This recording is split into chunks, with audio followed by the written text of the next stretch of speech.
Quiet on the set. Camera speed. Sound production, take one. Action! AKAPADers, here we go. 1987, G.I. Joe the movie. That's what we're talking about today for Thanksflicking, the films I'm thankful for. It's the weekend, so you know it's cartoons, you know it's animation. Now, I haven't decided yet if I'm going to do back-to-back animated Thanksflickings. Probably not, because we're doing a lot of Wizard of Oz content too around this time. Side note, AKAPADers, I love the characters, the myth, the lore, the situation, the way that the magic works in Wizard of Oz. I think the magic explanation, just the way it's used and explained in any Wizard of Oz, it's superior to even Harry Potter. Because it's just so simple, and it's there, like, right? So, guys, often a little bit of a theme for the films I'm thankful for is what I grew up around. There's few movies of this nature, I'll say, that I've seen as many times, and through different phases of my life. I always went back to this movie. Previously, like, I made references for John Boorman's Excalibur, Aliens. I grew up with those movies, watched them a lot. But there were years and years and years between me ever watching a movie or thinking about it. Same with Dark Crystal. As much as I love the Dark Crystal, even now, it's been a while since I sat down to watch Dark Crystal.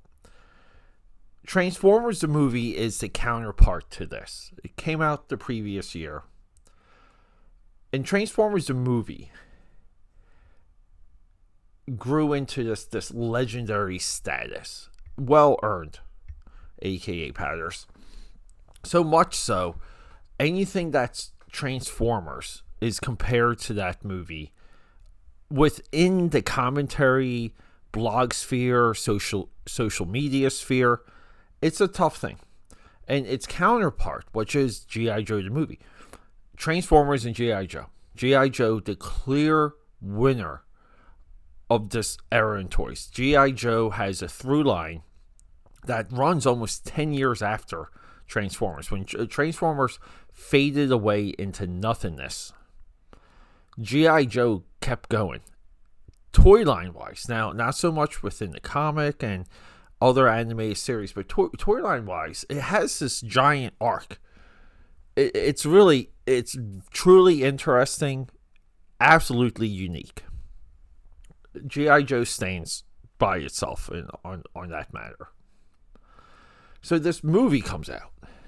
Now, as a kid, I watched this movie, and previously we talked about Serpentor. It's coming up so much too recently. I love it.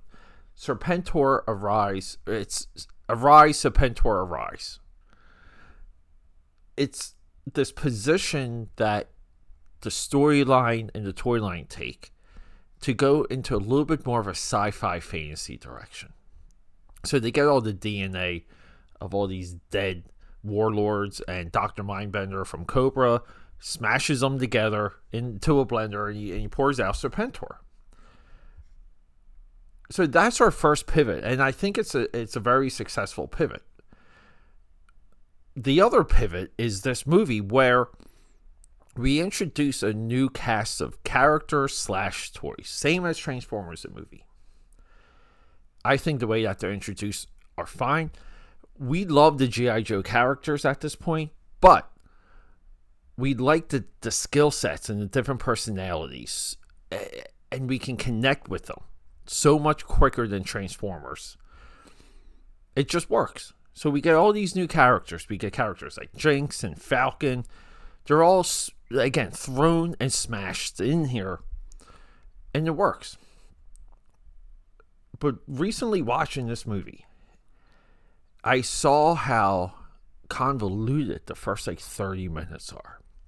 Because every time I watch this movie, I try and say to myself, when do they get to Cobra Law? When do they find out that Cobra Commander is essentially an ancient evil? He's this embodiment of this ancient evil that is stored away, secret in the Arctic, in the snow. And we have a whole battle sequence to reveal that in here.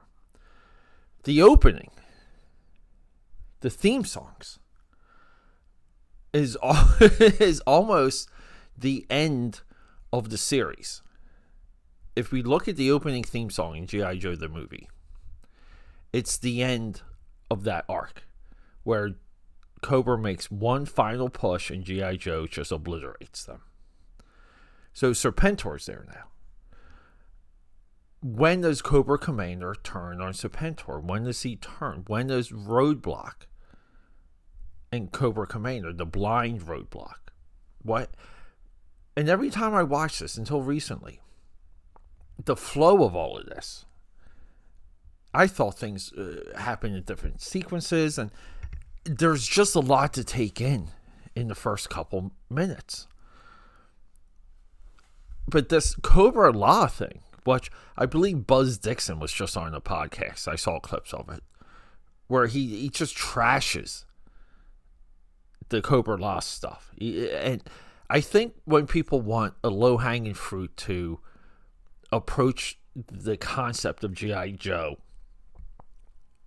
dying off, and if they don't think about it as a product, the Cobra Law stuff and a lot of the stuff that came out of this movie, this is what they go to. Okay? Like, when does Serpentor nearly kill Duke? Like, when does Duke fall into a coma? I'm thinking all of these things, everything I'm telling you is in the first 5 or 6 minutes. But we almost get nearly halfway through the movie before Duke kind of slips into the coma. But what we get, though, we get product development here. See, the audience is aging. Kids are growing out of G.I. Joe. There's new competition. The 90s are approaching. Things are getting more grunge, dirtier, filthier. We get things like the Turtles coming out of nowhere, dominating. G.I. Joe, toy shelf-wise, properly and accurately competed with the Turtles just off of their colorways alone. So we get this movie here, guys. In the entire commentary, the G.I. Joe conversation community learns to attack it, learns to rip it apart. And it's unfair because when we look at this from a product development standpoint, the toy line must survive. If the toy line survives, the company survives. If the company survives, a lot of people have jobs. There's a lot of institutional knowledge. There's a lot of things that happen. And what happens from there is truly interesting.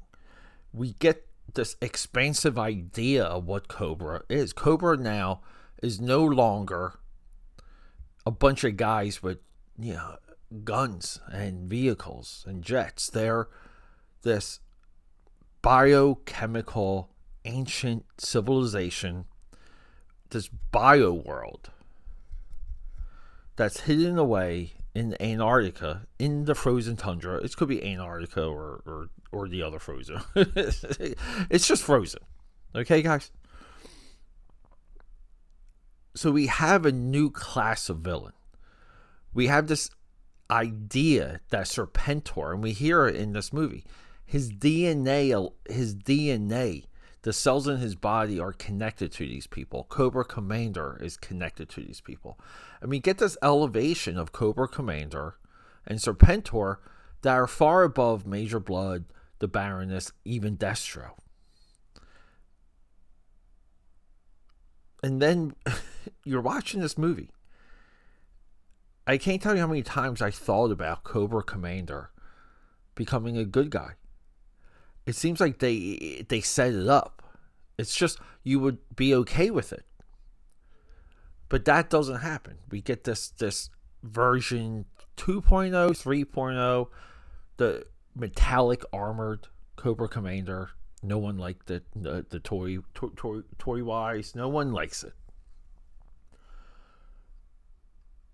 Serpentor stays Serpentor. And then within the toy line, Destro evolves and breaks off. So there's a little bit of a Cobra Civil War, which some of the comic books picked up on. The IDW stuff did. But I watch this movie now, and I see a perfect introduction of the next class of product and the evolution of the storyline. It needs to pivot. It needs to take a hard turn. I think so many people misunderstand that about this movie. By hard turn, I mean they make a call. They make a decision. They put their money where their mouth is, and they go into a certain direction. They did that with Transformers. Here's the wild thing, toy line wise. Everything that came after G.I. Joe the movie, 1987, far more popular than everything that came out of Transformers the movie, 1986. Isn't that wild? I'm thankful for this movie. Because every time I watch it, I see it differently. The older I am, the more experience I get, the more I read, the more of these people I talk to involved with this stuff and around it, the more I see what they did with this movie and how much of a success it was. All right, AKAPADers, G.I. Joe. I'm thankful. I am thankful for... Let me say it again. AKAPADers, I'm thankful for G.I. Joe, the movie, 1987. Okay, that's a wrap.